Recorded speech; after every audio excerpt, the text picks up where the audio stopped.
Ано байна. Тэгэхээр би яг одоо ашиглаж байгаа төлөвлөгч дэвтрээ өнгөрсөн 7 дугаар сараас бол ихэж ашиглаж эхэлж байсан. Тэгэхээр дэвтрээ хэрхэн нээжсэн талаар видео үзэх юм бол дээр би cards толгож өгсөн байх болно. Энэ бол миний Scribbles That Matter брендинг А6 хэмжээтэй улаан өнгийн төлөвлөгч дэвтэр.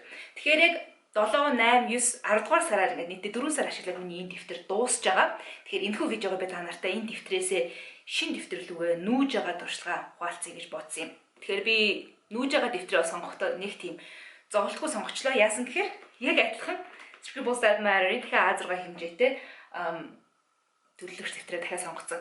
Харамсалтай энэ Scribbles That Matter-ийн энэ А6 хэмжээтэй дэвтэрнүүдээ бол зархаа болсон. А6 болон Б6 хэмжээтэй зархаа болсон.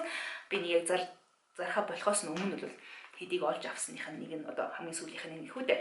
Тэгэхээр хэрвээ та нар А6 хэмжээтэй ийм дэвтэр сонирхож байгаа бол энэнийг одоо орлуулж болох dupe ямар дэвтэрнүүд байна вэ гэх зэргүүдийг нь би видеоны доор тайлбар хэсэгт оруулж өгсөн байх болно шүү. Хэрвээ А6 хэмжээтэй дэвтэр сонирхож байгаа бол тэгэхээр би шинэ дэвтрээ хэрхэн тохируулсныг харъя гэх юм бол энэ видеог өргөжүүлэн үзээрэй.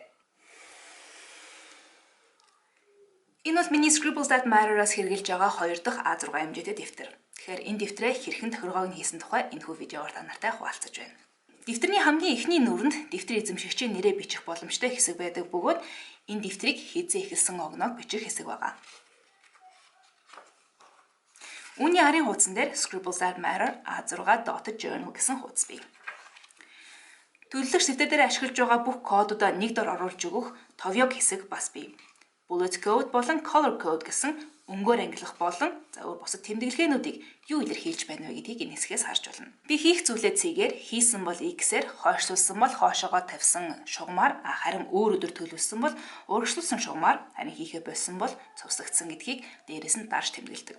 Мөн үйл явдлыг дунд нь хоосон тойргоор тэмдэглэж өгдөг бол уг үйл явдал болсны дараа энэ тойргоо будчихдаг. Зүгээр тэмдэглэлийг бол шугамаар, мөн анхаарах шаардлагатай зүйлийг анхаарах тэмдгээр тэмдэглэж өгдөг. Өнгөний кодны хувьд 11-р сараа би ийм цэнхэр өнгөөр тэмдэглэж байгаа. Энийг ч гэсэн хуудасныхаа эхэнд оруулж өгсөн.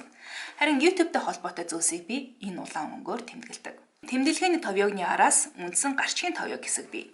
Индекс буюу нийтдээ 3 нүр индексийг багтааж өгсөн. Энэ хэсэг дээр тухайн төлөвлөгч дэвтэр дээр оруулж өгсөн хуудсуудынхаа нэрсийг тухайн хуудсууд байршиж байгаа хуудсын дугааруудыг тэмдэглэж өгөх боломжтой.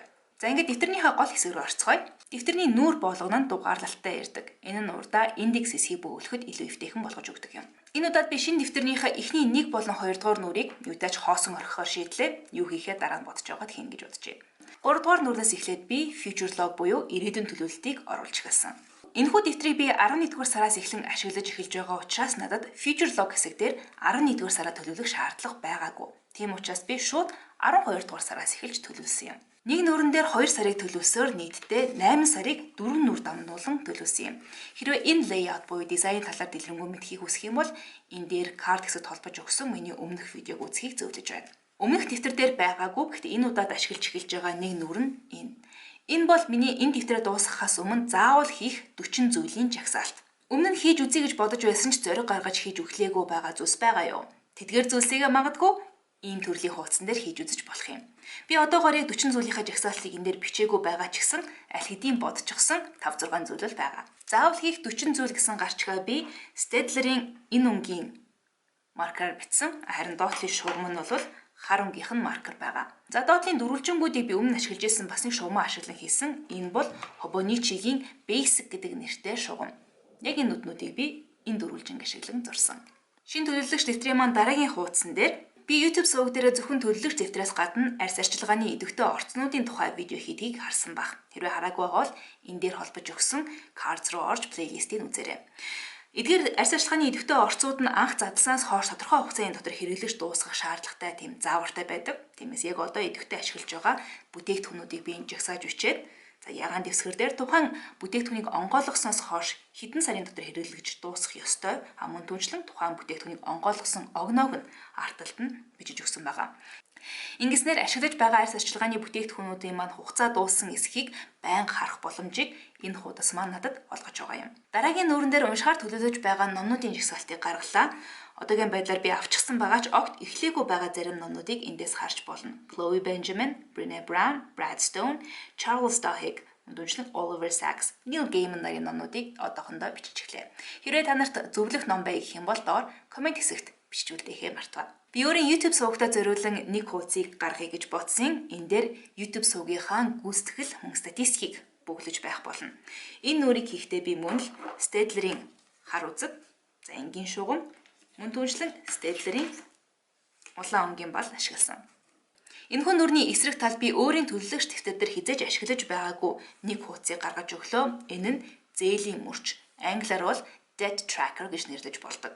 Энэхүү нүрэн дээр зурсан квадрат бүрэн тодорхой тэнцүү дүм илэрхийлэх бөгөөд тухайн дүнг төлсөн огноог би нүдэн дотор нь бөглөж өгснөөр үр төлбөрийн хэмжээ буурч байгаа эсхийг эндээс харах боломжтой болно. Энэхүү хуудасны гарчийг хийхдээ би Mildliner-ийн brush pen ашигласан. Энэ нь чирнэлийн өнгөтэй энэ өнгө. Нэг талдаа brush pen-ийн хошуутай, харин нөгөө талдаа энгийн тодруулагч шиг нэрийн хошуутай. Энгийн Mildliner-уудтай харьцуулахад жоохон урт, гэхдээ өнгөнүүд нь яг адилхан. 12 дугаар нүүр хүрээд миний шин төлөвлөгч дэвтрийн тохиргооны хэсэг маань дуусаж байна. Энэ нүүр хүртэлх бүх хуудсуудын нэрийг байгаа хуудсуудын хамтаар би индекс хэсэгт мөн оруулж өгсөн. Эхнээс нь дахиад харцгаая. Нүүр хуудас. Дараагийн нүүр хуудас. Key, индексийн 1-р нүүр, индексийн 2 болон 3 дугаар нүүр, 1 болон 2 дугаар нүрийг би хоосон орхисон. 3, 4, 5, 6 дугаар нүрэн дээр feature log хэсгийг оруулж өглөө. 7 болон 8 дугаар нүрэн дээр энэхүү дэвтрийг ашиглаж байх хугацаанд заавал хийх 40 зүйлийн жагсаалт. 9 дугаар нүрэн дээр ашиглаж буй арьс арчилгааны бүтээгдэхүүнүүд маань хугацаанд хязгаар дуусахыг мөшгөх нүүр. Харин 10 дугаар нүрэн дээр энэ онд унших номнууд. 11 дугаар нүрэн дээр YouTube-ийн хуудас. Харин 12 дугаар нүрэн дээр зээлийн мөрч. За шинэ төлөвлөгч дэвтрээ хэрхэн тохируулсан та нарт таалагдсан гэж найдаж байна. Хэрвээ тэгсэн бол энэ видеон дээр лайк дараарай. Өөрийнхөө сэтгэлдлийг үлдээх юм бол доор комент хэсгийг ашиглахыг хүсье. Хэрвээ миний сувг subscribe хийгээгүй байгаа бол энэ доор байгаа subscribe гэсэн товчон дээр дарж subscribe-ийг дараад тэгээд хажуудлынх нь хонхыг дарчих. Тэгэх юм бол намайг шинээр видео оруулах болгон та нарт notification очих болно. Тэгэхээр видеотой хамт байсан баярлалаа. Томготгүй эргээд уулзъя.